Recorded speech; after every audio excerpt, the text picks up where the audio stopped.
Hello guys, good morning. Welcome to another video. It's finally that day. I've been talking about this day for a while. It is Destined Rivals pre-release day. So I'm currently sat in the flat. I've got about 45 minutes before the event, so I'm gonna be leaving shortly. But I'm just getting myself sorted, getting myself ready so we can take on the day. There's not much I need to take with me. I mean, I don't know what I need to take with me because I don't know what we're going to get at the event. I'm definitely taking some sleeves just in case we pull anything incredible. But yeah, I don't know what is typical to have provided at these events. So I've got a load of damage counters. I'm taking a coin. I'm taking my condition markers. So obviously, like, burn and poison.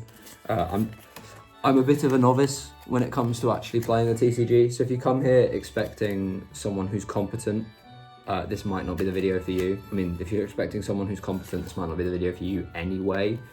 But I am taking the advice cards of like what you can do during your turn and how everything functions.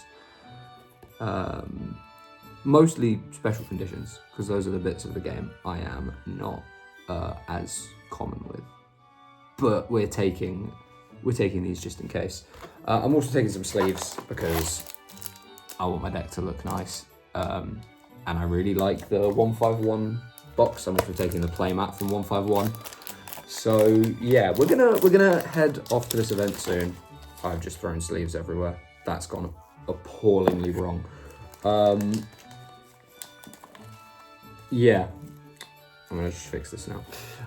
Yeah, so we're gonna be heading off to this event soon. I don't know if I'm gonna be able to record in there, like in the actual event. I've not had that confirmed yet. We'll get that I'll get that confirmed when I get there, basically. But I will do a little recording in the car before I go in, just to, yeah, intro it properly a bit. And yeah, we'll see what happens. I don't know. Today's hopefully going to be really fun. I'm really looking forward to getting my hands on some Destined Rivals stuff. I'm hoping that I place okay in this tournament. I don't know how I'm going to do. I've not played the TCG for a long time. It's been years. So we're just gonna go to this event, open some packs, play some card game, have some fun, and see what happens, really. The goal is 1 win. Drop a comment down below now. How many wins do you think we're gonna get? And we'll see if you're right. The target, but like I say, the target going into today, 1 win. You get 1 win, I'm happy. So yeah, see you in a bit. Just arrived at the event and parked. That was a bit of a nightmare, but yeah, here we go. I've not played the TCG in years, so this is gonna be interesting, to say the least, to see how this goes. But, you know, maybe I'll record more when I'm inside, maybe I won't. I don't know if I'm allowed to yet, still, like I said. We'll find out. See you in a bit. Hello, guys. So, yeah, just got out the tournament. Went 1 and 2. It was only 3 rounds, so it was quite a quick one. Didn't get much footage inside. I took a couple of photos, but while I could record, there was permission to record. It was really loud. It was a really small room, so I didn't want to take like videos and be talking to a camera during the event. So I kind of just wanted to enjoy it. This was my first proper TCG event. I've never been to one before this, so I kind of wanted to just let myself focus a little bit. I also feel a little bit awkward about doing it. Maybe I'm a bit weird for that. I don't know. That's something I kind of need to get over. But the more we do this, the less anxious I will feel about talking and recording in the actual tournament hall. But you know, 1 and 2, we won a game. We made our target. We won our round 1 game. So, you know, can't complain about that. When I get home, we'll go through I'll be able to show off a bit more of what we won, what we got, and that kind of thing. And yeah, so I will give you guys future Luke will give you guys a breakdown of what we actually pulled, what deck we were running, and how everything went down. So yeah, let's get on to that then. Hey guys, Future Luke here. I've been really disorganized, I'm not gonna lie. I meant to do this like day of the event. We are now basically a week later. But you know, we're gonna get the video up on time, so it's fine. But we are here to break down what happened at the Destined Rivals event. As you can see over there, we went 1 win, 2 losses. I have my deck from the tournament here. My actual finished deck from the tournament right here, which we'll be going through in a minute. But yeah, it was really cool. So I don't have the box anymore. I don't know what happened to it. But basically, we got given a little box with a 40 card deck in it, like this. Not sleeved. I put the sleeves on. But a 40 card deck and then the 4 packs. When we opened our 4 packs to edit our deck, 40 cards here, some of this is the stuff that was initially in the deck. I'm sure some of you are wondering if we pulled anything good. There were a couple of Mewtwo's that were pulled in the event hall. Yeah, none of them. Our best pull from our deck build packs was this Electivire EX, which I couldn't use because I never packed an Electabuzz. So while it's cool and it will be going in my binder for Destined Rivals, I could not use it. And as I say that, I am quickly just rifling through all of these cards just to make, yeah, it's fine. But yeah, so that was what happened at the start. As I say, we went 1 and 2. Everyone got 3 packs for entering the tournament. And then if you placed highly, like, you got extras. Really cool. Out of our 3 reward packs, we didn't pull a lot.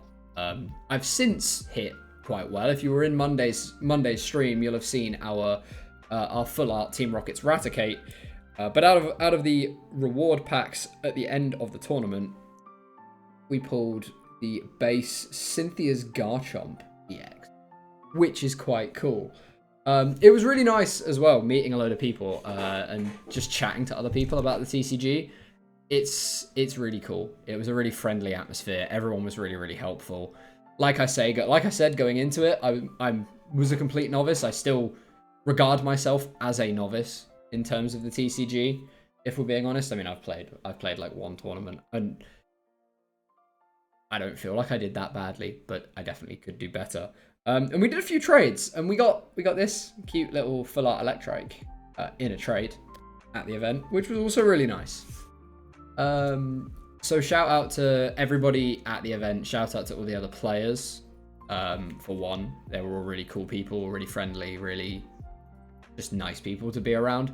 Shout out to the Ox Shed, which is where the event was hosted, and Juan, who was running the event. Really, really nice guy, really nice venue, and a really well-run event. So in terms of the deck that I got, as you can probably see, Team Rocket's Larvitar. So the way the decks for these pre-release tournaments work, as far as I'm aware, is there are loads of 20 card decks, and you get them mashed together at random.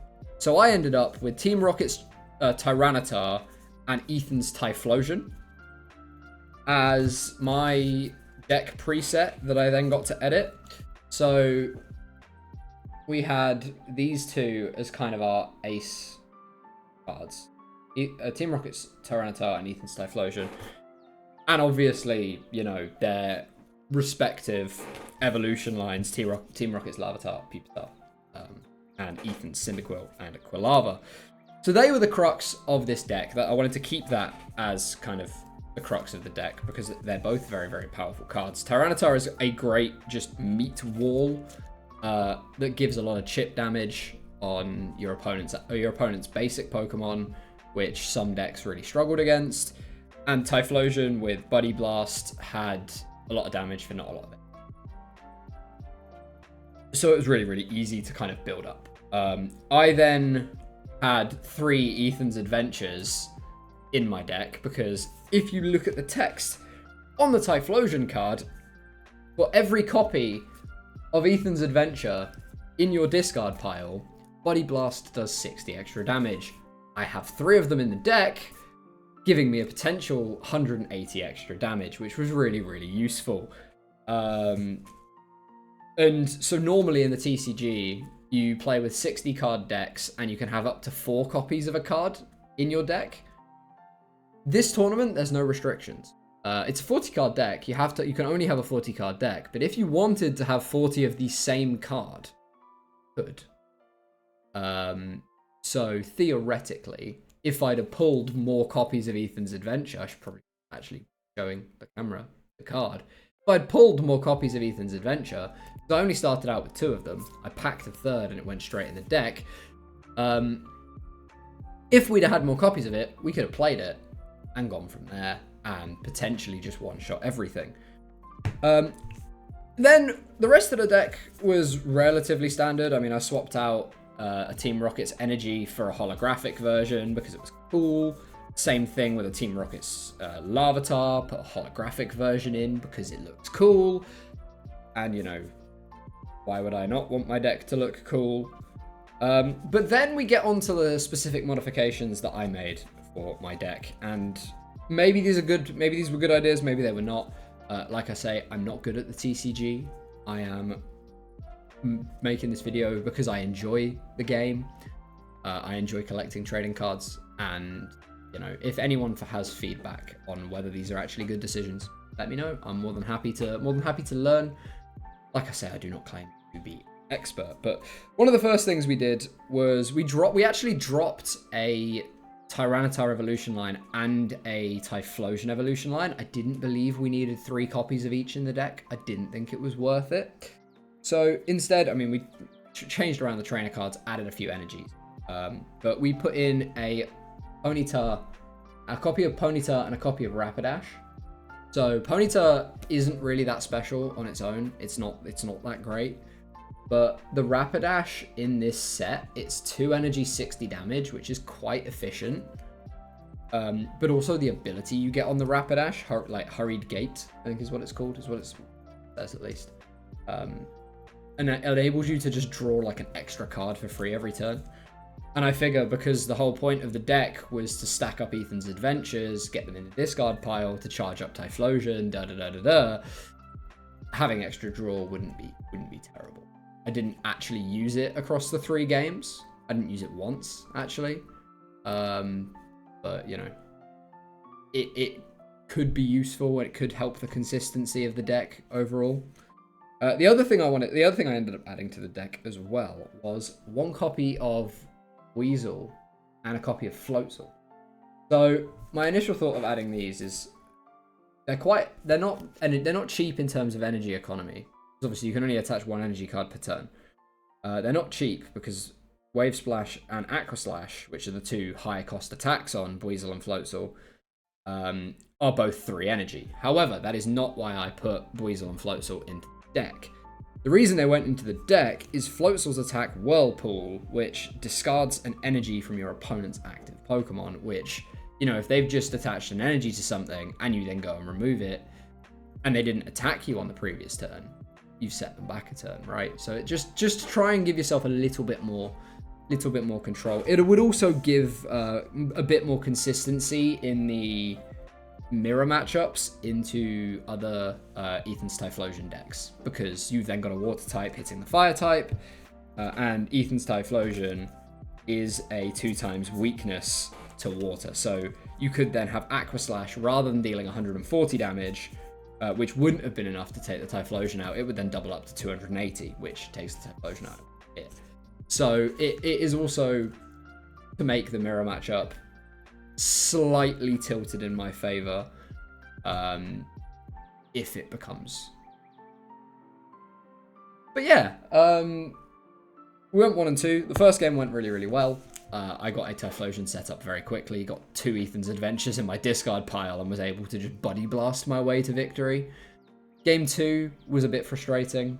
I made a mistake really early on and lost because I didn't have any Pokemon on my bench.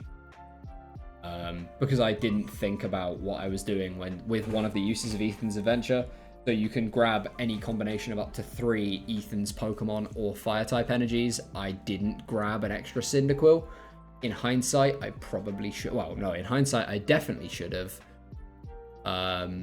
So yeah, it was kind of a blunder, but It's the kind of decision that I think you'd expect someone to make if they don't play a lot. And especially a lot of the Pokemon TCG, right? So that was our one loss. That was our first loss. Our second loss in the third round was really unfortunate. I was playing against one of the guys who I'd been chatting to at the start of the tournament, and this is the guy who actually pulled the full art Team Rocket's Mewtwo, the chase card, the #1 chase card of the set. So I was up against him in the final game, and I knew he had the Mewtwo in his deck. We'd been chatting while we were both building our decks, and I'd managed to go 3 prize cards to none up in this third game, and I was really close. I'd hit a lot. I'd got some pretty good draws. I hadn't got exceedingly lucky. I hadn't got exceedingly unlucky, and I'd got myself set up. But he was just able to get that Mewtwo online in time, and he was whittling away my health, and managed to fully reverse sweep me for a 4-3 victory. Or for me, a 4-3 defeat, which was really, really unfortunate because, you know, I would have gone 2-1. I'd have had a positive win record. But, as I said at the start of the video, we got the 1 win. And the 1 win was what we were after. So I can't really complain too much. I've now opened quite a few packs of Destined.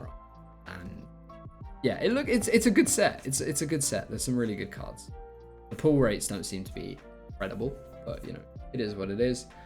And I've been holding off. Like, I've kept the deck set like this all week because normally I'd put them in the binder. I really want to put the Tyranitar in the binder because it's the stamped one with the set name and everything. But I wanted to keep the deck together to record this video, so I kind of give you guys a little bit of a breakdown. I will probably be doing more of these because I really enjoyed this event. And I will probably be doing more TCG content in general. So any advice, any feedback you guys have got about what's good in the TCG, what decks are good, like how I could improve the way I think, if any of my theories on what I did here were wrong, that'd be great. You drop a comment, that would be. Other than that though, guys, I think that is everything for today. I've been Enix. This has been Pokemon TCG. I just want to shout out the Oxshed and Juan one more time. Big ups to them. Really, really well-run event. Really, really nice area to be able to come and play. And definitely going back. I'm actually going back tomorrow, which will be the day this video goes live, to do some more TCG-related stuff. So that's going to be a lot of fun. Other than that, guys, that is everything from me. Let us know whether you enjoyed this kind of video down below. Drop a comment. Leave a like on the video if you did enjoy it as well. That also helps me to see how many of you guys liked it. And subscribe if you want more. The new house vlog will be coming when the house is moved into. And there'll hopefully be YouTube content coming from that point onwards. Other than that, that is everything from me. So all I have to do is say thank you all so much for watching. Much love to all of your faces. Peace.